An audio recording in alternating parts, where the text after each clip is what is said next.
എന്തുകൊണ്ട് ഇന്ന് ആട് കർഷകരുടെ എണ്ണം വളരെയേറെ വർദ്ധിക്കുന്നു? പോക്കറ്റിലിരിക്കുന്ന പണത്തിന് സമം തന്നെയാണ് ആടുകൾ. എപ്പോൾ എന്ത് ആവശ്യം വന്നു കഴിഞ്ഞാലും വിറ്റ് പണമാക്കാം. അതുകൊണ്ട് തന്നെ ആട് ഇന്നൊരു ജനപ്രിയ താരമാണ്. കാലം മാറുന്നതിനനുസരിച്ച് കോലം മാറണം. ആടുകളുടെ കാര്യത്തിൽ ഇത് അക്ഷരാർത്ഥത്തിൽ സത്യമാണ്. കാലം മാറിയതോടെ ആട് സങ്കല്പങ്ങളിലും കാര്യമായ മാറ്റങ്ങൾ വന്നു. വിദേശിയും സ്വദേശിയുമായ പലയിനം ആടുകളും മലയാളികളുടെ പ്രിയ തോഴരായി മാറി. ആടുകൾക്ക് പാർക്കാൻ ഹൈടെക് കൂടുകൾ ഇന്ന് പല മലയാളി കർഷകരുടെ ഇടയിലും സ്ഥാനം പിടിച്ചു. ചുരുക്കത്തിൽ ഇന്ന് കേരളത്തിലെ ആടുകൾക്ക് നല്ല കാലം തന്നെയാണ്. ആട്ടിറച്ചിക്കും ആട്ടിൻപാലിനും ആവശ്യക്കാർ ഏറിയതോടെ ആട് കർഷകരും ഈ മേഖലയിൽ സജീവമാണ്. അഗ്രോ ഫാമിംഗ് കേരള ഇന്ന് നിങ്ങളെ കൂട്ടിക്കൊണ്ടുപോകുന്നത് കൊല്ലം ജില്ലയിലേക്കാണ്. കൊല്ലത്ത് നിന്നും ഒരു ആട് കഥ. അൽമനാമ. ഒരുപക്ഷെ ഈ പേര് കേൾക്കാത്ത കൊല്ലംകാരോ മലയാളികളോ ഉണ്ടാകില്ല. അൽമനാമ ഗ്രൂപ്പ്സിന്റെ ഒരു ആട് ഫാമിന്റെ വിശേഷങ്ങളാണ് ഇന്ന് നിങ്ങൾക്കായി അഗ്രോ ഫാമിംഗ് കേരള പങ്കുവയ്ക്കുന്നത്. വിശാലമായ 2 കൂടാരങ്ങളാണ് ഈ വീടിന് പിന്നിലായി അൽമനാമ സജ്ജമാക്കിയിരിക്കുന്നത്. കൂടുകളിൽ ആരെയും ആകർഷിക്കും തരത്തിലുള്ള ആടുകൾ. മലബാറിയും സിരോഹിയും ബീറ്റലും ബോയറും തോതാപതിയും ഒക്കെ അൽമനാമ ഗ്രൂപ്പ്സിന്റെ ആട് ഫാമിന്റെ കരുത്തും പ്രൗഢിയും വിളിച്ചു കാട്ടുന്നു. ആട് ഫാമിന്റെ മേൽനോട്ടം ശ്രീമതി ലൈലയ്ക്കാണ്.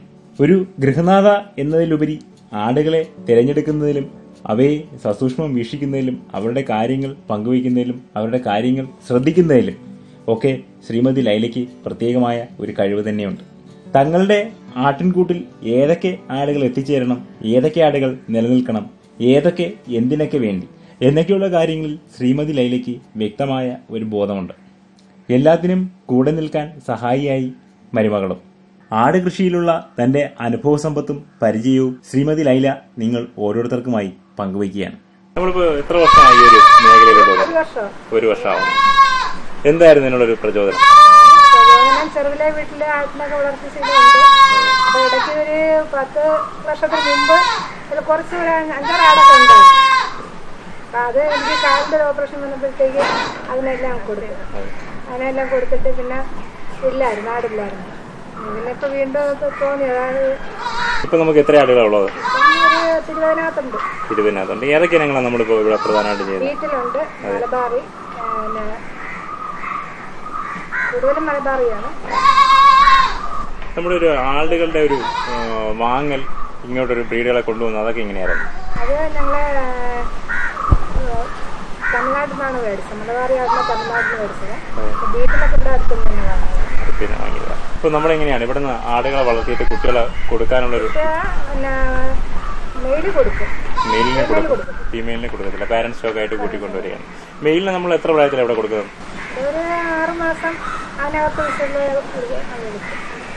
എങ്ങനെയാണ് നമ്മുടെ ഒരു ആട് ഫാമിന്റെ ഒരു പ്രവർത്തനം രാവിലെ എങ്ങനെയാണ്? ഭക്ഷണങ്ങൾ ഇവിടെ റെഡിമെയ്ഡ് ആയിട്ടുള്ള ഫുഡൊന്നും കൊടുക്കുന്നില്ല. ഞങ്ങൾ വേവിച്ച് കൊടുക്കുന്നതാണ്. പൊടിയരിയൊക്കെ വേവിച്ചാണ് കൊടുക്കുന്നത്. ഇപ്പൊ നമുക്കിപ്പോ മലബാറിയുണ്ട്, ഷിരോഹിയുണ്ട്, ബീറ്റലുണ്ട്. ഇപ്പൊ ഇത്രയും നമ്മൾ പല വേരിയൻസിലുള്ള ആടുകളുണ്ടെങ്കിലും നമുക്ക് ഏറ്റവും ഒരു സന്തോഷം ഏതിൽ നിന്നാണ്? അങ്ങനെയല്ല, എല്ലാം സെറ്റ് ചെയ്യുന്നതാണ്. പാല് കിട്ടുന്നുണ്ട്. മലബാറിക്കാ കൂടുതൽ പാല് കിട്ടുന്നത്. ഇപ്പൊ നമുക്ക് അതിന് മലബാറി ആണെങ്കിൽ നമുക്ക് ഇപ്പൊ എത്ര കുട്ടികൾ വരെ കിട്ടാറുണ്ട് പ്രസവത്തിൽ? മലബാറിയ 2 കുട്ടികൾ. 2 കുട്ടികൾ. നമ്മുടെ ഷിരോഹി ബീറ്റൽ ഇതിന്റെയൊക്കെ മെയിൽ മാത്രമേ ഉള്ളൂ, അത് ഫീമെയിലും ഉണ്ടോ? ഫീമെയിലും ഉണ്ട്. അവരുടെയൊക്കെ ഒരു പ്രസവം എങ്ങനെയാണ്? പ്രസവം കുട്ടികളുടെ എണ്ണം? ഓരോ ബീറ്റൽ പ്രസവിച്ച 2 കുട്ടികളെ കിട്ടിയിട്ടുണ്ടായിരുന്നു. ഇപ്പൊ നമുക്ക് ഒരു വർഷത്തിൽ ഇപ്പൊ മലബാറി ആടുകളാണെങ്കിൽ നമുക്ക് ഏകദേശം എത്ര പ്രസവം വരെ നടക്കാറുണ്ട്? ഒരു വർഷത്തില് ഒന്നേ കാണുള്ളൂ. 2 വർഷത്തില് 3 പ്രസവം നടക്കാറുണ്ട്. അതുപോലെ ഈ ഷിരോഹി ബീറ്റൽ ഇതൊക്കെ ആണെങ്കിലും നമുക്ക് ഇതേപോലെ ഒരു പ്രസവ കാലാവധി കിട്ടാറുണ്ടോ? ഇല്ല, കുറച്ച് താമസിക്കാറുണ്ട്. നമുക്ക് പാലിന്റെ കാര്യം പറയുകയാണെങ്കിൽ ഇപ്പൊ മലബാറി, ഷിരോഹി, ബീറ്റൽ ഇങ്ങനെയൊക്കെ നോക്കുകയാണെങ്കിൽ പാലിന്റെ ഒരു ഉപയോഗം മലബാറിക്ക് തന്നെയാണ് കൂടുതൽ കിട്ടാറ്. നമുക്കിപ്പോ ഏകദേശം നമ്മുടെ ഒരു പരിചയത്തില് ഇപ്പൊ ഏകദേശം ഇവിടെ എത്ര ലിറ്റർ പാൽ വരെ കിട്ടുന്ന മലബാറി ആടുകളുണ്ടായിരുന്നു?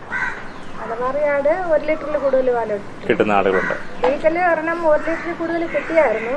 അത് കുറച്ച് 1.5 ലിറ്ററൊക്കെ കിട്ടിയായിരുന്നു. കിട്ടിയപ്പോഴത്തേക്ക് 2-3 ദിവസം അങ്ങനെ കിട്ടുള്ളൂ. പിന്നെ പെട്ടെന്ന് പറഞ്ഞു. നമ്മുടെ ഇപ്പൊ ഒരു വിപണനത്തിന്റെ കാര്യം പറയുകയാണെങ്കിൽ നമുക്ക് ഒരു മാർക്കറ്റ് എന്ന് പറയുന്നത് ഏതാണ്? മലബാറിയാണോ ബീറ്റലാണോ? ഏതാണ് ആൾക്കാർ കൂടുതൽ തിരക്കി വരാറ്?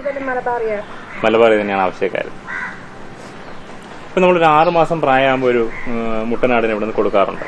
ഇപ്പൊ അങ്ങനെയാണെങ്കിൽ 6 മാസം പ്രായത്തോളം എത്തുമ്പോൾ ഏകദേശം ഒരു മുട്ടൻ ഏകദേശം എത്രത്തോളം ഭാരം ഉണ്ടാവും? ലൈവ് വെയിറ്റ് ആയിട്ട് ഒരു 22 കിലോ ഉണ്ടാവും. 22 മുതൽ 28 വരെ ഉള്ളത്. നമ്മളിവിടെ എങ്ങനെയാ തൂക്കം അനുസരിച്ചാണോ കൊടുക്കാറ്? അതെ, തൂക്കം അനുസരിച്ചാണ്. എങ്ങനെയാ റേറ്റ്? എങ്ങനെയാണ്? 350. നല്ല രീതിയിൽ നോക്കിയെടുക്കുന്ന ആളുകളിൽ നിന്നും മികച്ച രീതിയിലുള്ള വരുമാനം ലഭ്യമാകുമെന്ന് ശ്രീമതി ലൈലയ്ക്കറിയാം. കൃത്യമായ പരിചരണവും ഏതൊരു കാര്യത്തിലും കൃത്യമായ ഒരു ഇടപെടലും തന്നെയാണ് ഏതൊരു ആട് ഫാമിന്റെയും മികച്ച വിജയത്തിന് കാരണം.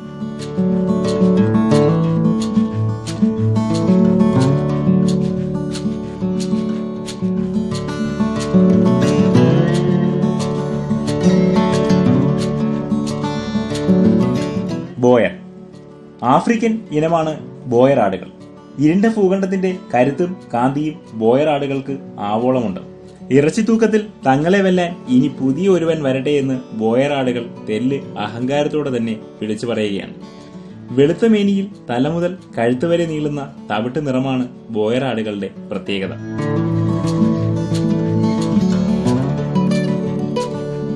ഇന്ന് ബോയർ ആടുകളെ മറ്റ് ആടുകളുമായി ഇണചേർക്കാറുണ്ട്.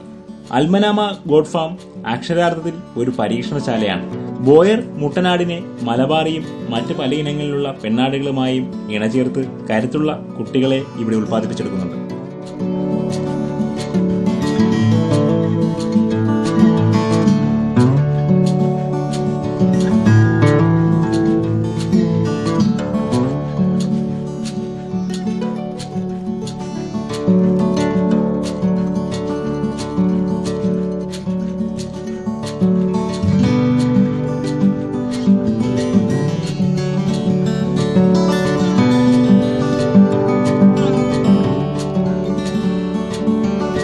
പഞ്ചാബിന്റെ സ്വന്തം ആടുകളാണ് ബീറ്റൽ ആടുകൾ.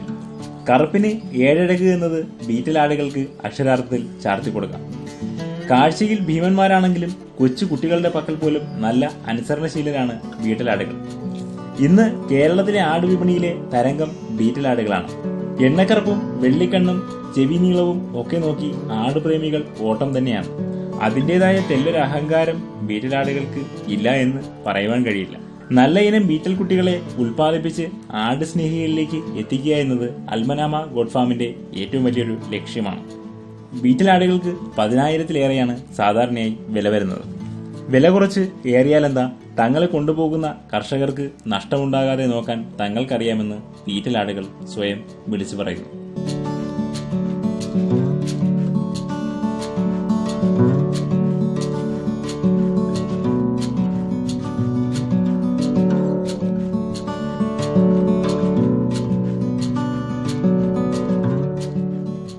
ഇന്ത്യയുടെ കരുത്താണ് ഷിരോഹി. രാജസ്ഥാനിലെ ഒരു മരുഭൂമിയുടെ പേര്. ദേഹത്തെ പുള്ളികളും വർണ്ണരാജികളും വലിപ്പവുമൊക്കെ ഷിരോഹിക്ക് ഒട്ടനവധി ആരാധകരെ നേടിക്കൊടുത്തിട്ടുണ്ട്. ആടുകൂടാരത്തിൽ ആരെയും ആകർഷിച്ച് തങ്ങളുടെ ആരാധകരാക്കാനുള്ള കഴിവ് ഷിരോഹി ആടുകൾക്ക് വേണ്ടത്രയുമുണ്ട്.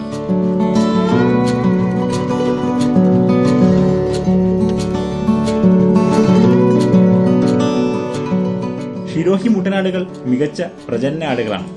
മുട്ടനാടുകൾക്ക് 100 കിലോയ്ക്ക് മേൽ പാലുമേറും. പെണ്ണാടുകൾക്ക് 2 ലിറ്റർ മുതൽ 3 ലിറ്റർ വരെ പാലുണ്ടാകും.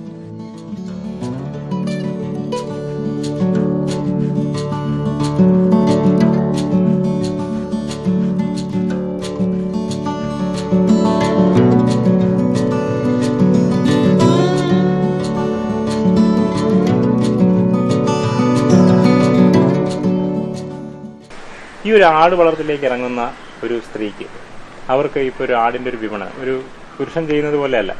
ഒരു ആടിന്റെ ഒരു വിപണനം ചെയ്യാൻ ഒരു വീട്ടമ്മയ്ക്ക് ഒരു പരിധികളുണ്ടാവും. അപ്പൊ അങ്ങനെയാണെങ്കിൽ അവരുടെ ഒരു സാധ്യതകൾ ഏതൊക്കെയായിരിക്കും? ആട്ടിൻ കുട്ടികളാണോ, ആട്ടിൻ പാലാണോ? എല്ലാം ഒരു തന്നെ തോന്നുന്നു. പാൽ ഞങ്ങൾ സൂപ്പർ മാർക്കറ്റിൽ കൊടുക്കും. അതുകൊണ്ട് ഞങ്ങൾക്ക് ബുദ്ധിമുട്ട് വന്നിട്ടില്ല. പാല് നമ്മളിപ്പോ ഇവിടെ നിന്ന് എത്ര ലിറ്ററിന് എങ്ങനെയാണ്, ഏത് റേറ്റിലാണ് നമ്മൾ കൊടുക്കാറ്? ഞങ്ങള് സൂപ്പർ മാർക്കറ്റ് 40 രൂപ വെച്ച് കൊടുക്കും. 1 ലിറ്ററിന്? 1 ലിറ്ററിനല്ല, 1/2 ലിറ്റർ. 1/2 ലിറ്റർ. അതെ അതെ. അത് നമ്മൾ എന്തെങ്കിലും ബ്രാൻഡ് ചെയ്താണോ കൊടുക്കുന്നത്? അതെ. പേരെന്തെങ്കിലും? പേര് അങ്ങനെ പേര് ഇല്ലല്ല, കുപ്പിയിൽ തന്നെയാണ്.